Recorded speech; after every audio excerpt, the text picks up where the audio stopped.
Salut! Alors j'ai la voix cassée, j'avais totalement oublié jusqu'à ce que je m'assieds pour filmer cette vidéo, donc tant pis, j'espère que ça s'entend pas trop.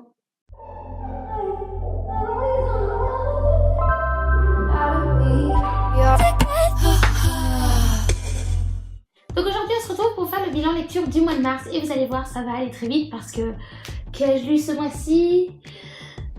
Rien! J'ai essayé de crier mais ça n'a pas marché, le son n'est pas sorti. On va le refaire. Qu'ai-je lu ce mois-ci? Rien!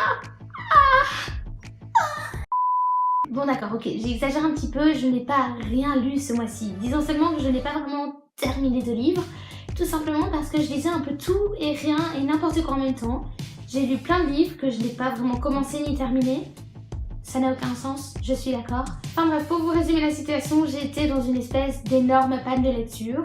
Et le fait d'avoir commencé plein de livres en même temps, ça ne m'a pas du tout aidé. Mais en gros, voici ce qui s'est passé dans ma tête pendant ce mois-ci.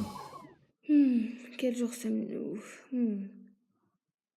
Ah, mais j'ai congé moi aujourd'hui. Bah génial, je vais pouvoir passer la journée à lire. Bah parfait, écoute, ça me va.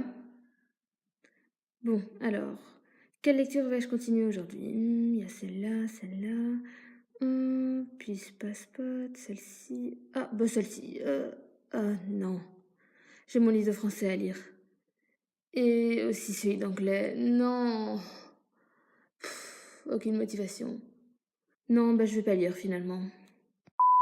Donc voilà, j'étais dans une panne de lecture ce mois-ci. J'avais essayé de vous en faire une vidéo, c'est pour ça que vous avez ce petit magnifique clip qui est un peu nul, mais c'est pas grave, la vidéo n'a rien donné. Tant pis. Je pourrais vous montrer ce que je suis en train de lire en ce moment, mais ça n'a pas énormément de sens et c'est même pas très clair dans ma propre tête, alors je vais m'en abstenir. Maintenant, ce que je vais faire, c'est un espèce de mini book haul parce qu'au mois de mars, j'ai été dans un magasin de livres d'occasion avec mon amie Sarah que vous avez vu dans une vidéo il y a quelques semaines. Et bon, bah vous vous en doutez, aucune de nous deux n'a vraiment épargné sa pile à lire. Tout d'abord, j'ai acheté deux classiques et le premier c'est le parfum de Patrick Süskind qu'un pote était en train de lire et qu'il avait vraiment l'air d'apprécier. Et puis j'ai aussi une amie qui m'en a parlé et ils m'ont recommandé, donc quand je l'ai vu au magasin d'occasion, je me suis dit why not? Je pourrais pas trop vous expliquer de quoi ça parle étant donné que je l'ai pas encore lu, mais de ce que j'en ai lu, le résumé, il a l'air très particulier mais aussi très intéressant, donc j'ai hâte de le découvrir. Ensuite, j'ai acheté Les Hauts des Hurlevents de Emily Brontë que Sarah et moi avons envie de lire ensemble. Voilà, je peux pas vous en parler non plus, je ne l'ai pas lu, mais j'ai hâte de le lire parce qu'il est quand même franchement connu, c'est un classique quoi, donc ça m'aidera à atteindre mon objectif de l'année si vous vous en souvenez. J'ai acheté La vérité sur l'affaire Harry Kéber de Joël Dicker, qui est un livre qu'on voit beaucoup passer sur Bookstagram et dont on entend beaucoup parler. Il a l'air génial, les avis sont très positifs. Puis voilà, comme d'habitude, j'ai hâte de le découvrir. Et puis le dernier livre, promis après, c'est tout pour le magasin d'occasion.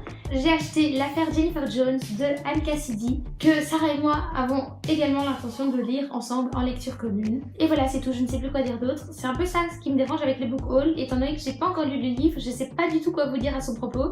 Juste vous dire que il a l'air bien et j'ai hâte de lire. On se retrouve dans 3 semaines, le jour où je l'aurai lu. Désolée de pas vous en dire plus. Enfin voilà, et à côté de ça, autre nouveauté, enfin pas vraiment nouveauté vu que ça arrive chaque année, mais bon, il y a 2 jours, c'était mon anniversaire. Et donc parmi d'autres cadeaux, j'ai reçu un livre que je vais vous montrer. J'ai reçu La dernière étoile de Rick Yancey, qui est le 3e et dernier tome de la saga La 5e vague, dont j'avais lu le premier tome au mois de décembre. J'en ai fait un article sur le blog si ça vous intéresse. Et donc pour ceux qui se poseraient la question, non, je n'ai pas encore lu le 2e tome, mais ça me serait tardé vu que le premier tome m'avait énormément plu et j'espère que j'aurai hâte de lire le 3e tome en ayant terminé le 2e tome.